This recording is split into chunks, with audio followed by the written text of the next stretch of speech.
Saging con yelo na 20 pesos using creamy milk. Tara, umpisa na natin. Gagamit po tayo ng saba.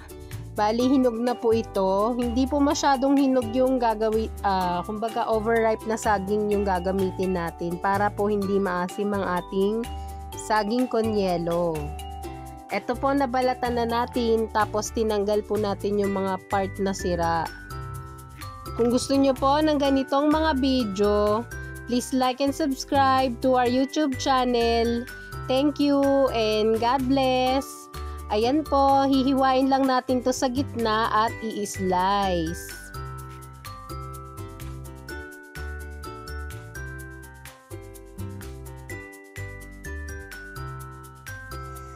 Ito po, na-slice na natin lahat ng saba.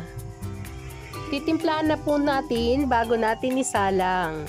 Maglalagay po tayo ng light brown sugar, rock salt pang balance ng tamis, at tubig. Isasalang po natin ito for 30 minutes sa medium heat. Pwede po bang maglambing? Paki-comment naman po kung saan ang inyong location para malaman ko po kung saan umaabot ang ating mga videos. Maraming salamat! At kapag kumukulo na po, pahinaan muna natin ang ating apoy para po hindi masunog ang ating saging. Hahaluin lang natin ito para magpantay ang luto ng ating saging na saba.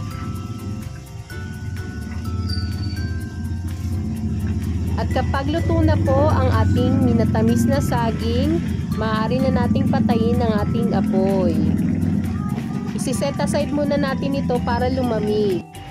Mag-a-assemble na po tayo. Gagamit po tayo ng cup. Ito po ay 10 ounce cup.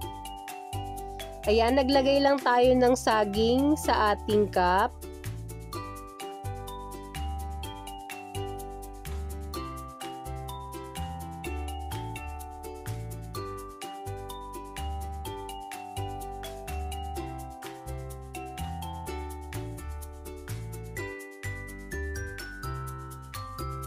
Maglalagay na po tayo ng crush ice.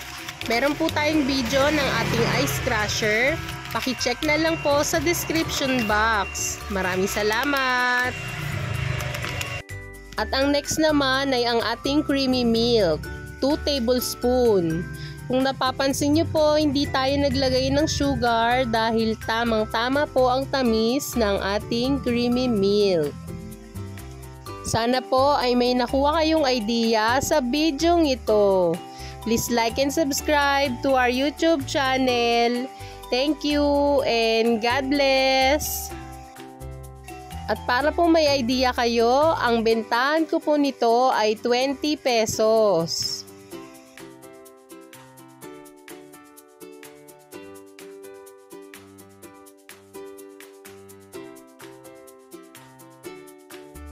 At lalagyan po natin ng spoon.